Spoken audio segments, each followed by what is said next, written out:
Welcome to How I'd Write, a segment in which I, the Alpha J, takes an episode, or more specifically an episode's plot, and reimagine it through my eyes to make it work out better.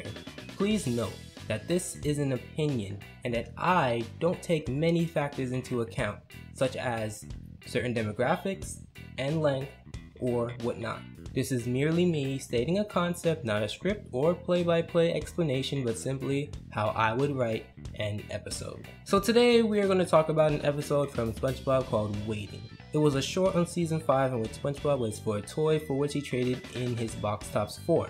This episode is generally viewed as boring and slow, and to some as boring as waiting for a new toy.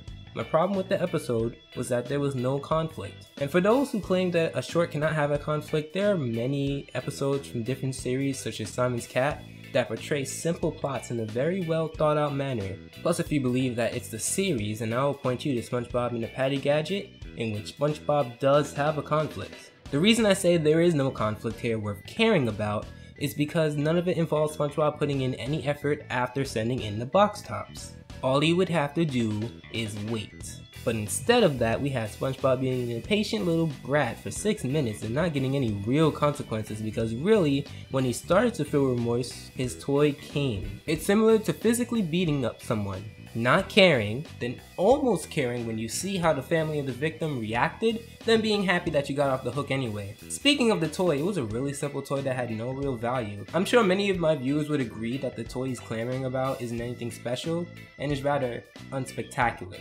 Maybe it's just my millennial self talking, but this episode is really dated to the box tops and the toy and just many different other factors. This episode is the literal equivalent of watching a quarter drop, but the conflict is the quarter gonna drop?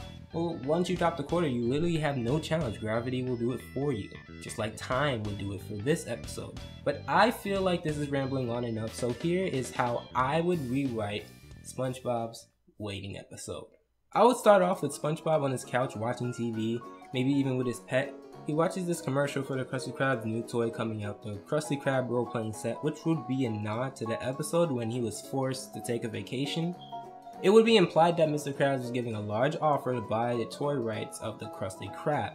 So after seeing this, he orders by phone like any other ad you would see on TV.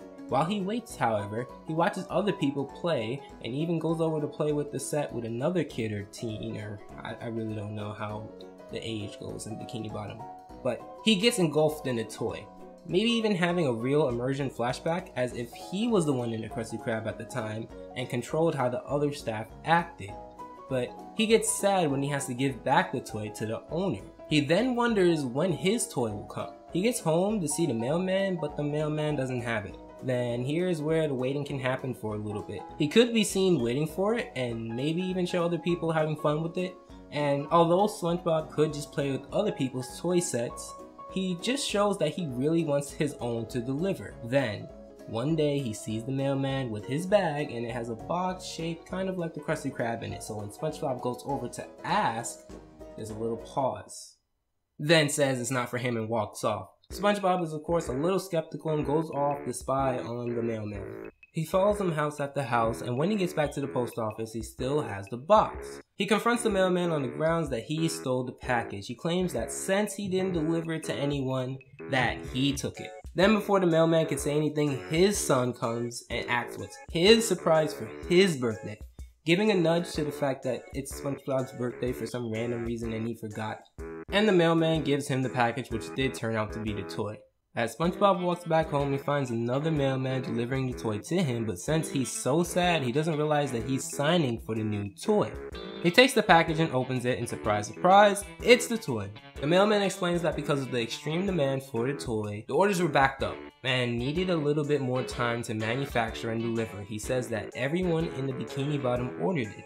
Then you can end on a gag where it shows everyone playing with the toy, but end on Squidward, who is role-playing having a clarinet recital and everyone loving it, only to turn to the camera and immediately hide the toys, laughing nervously. So that's in a nutshell how I would write SpongeBob's Waiting episode. I would probably add a few details here and there, such as possibly taking a jab at Squidward and having people throw out his figure, but it isn't necessary to the plot. You can also inject a little dialogue of Squidward openly resenting the toy, thinking it's childish, and another way for Krabs to get a quick buck.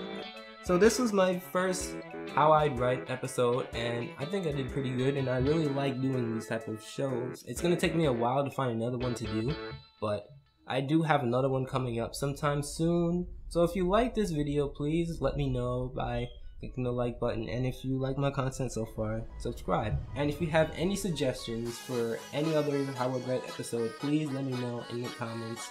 I try to read all of them, and I'll try to take all of them into consideration. As always, I hope your day was well spent, and Alpha out.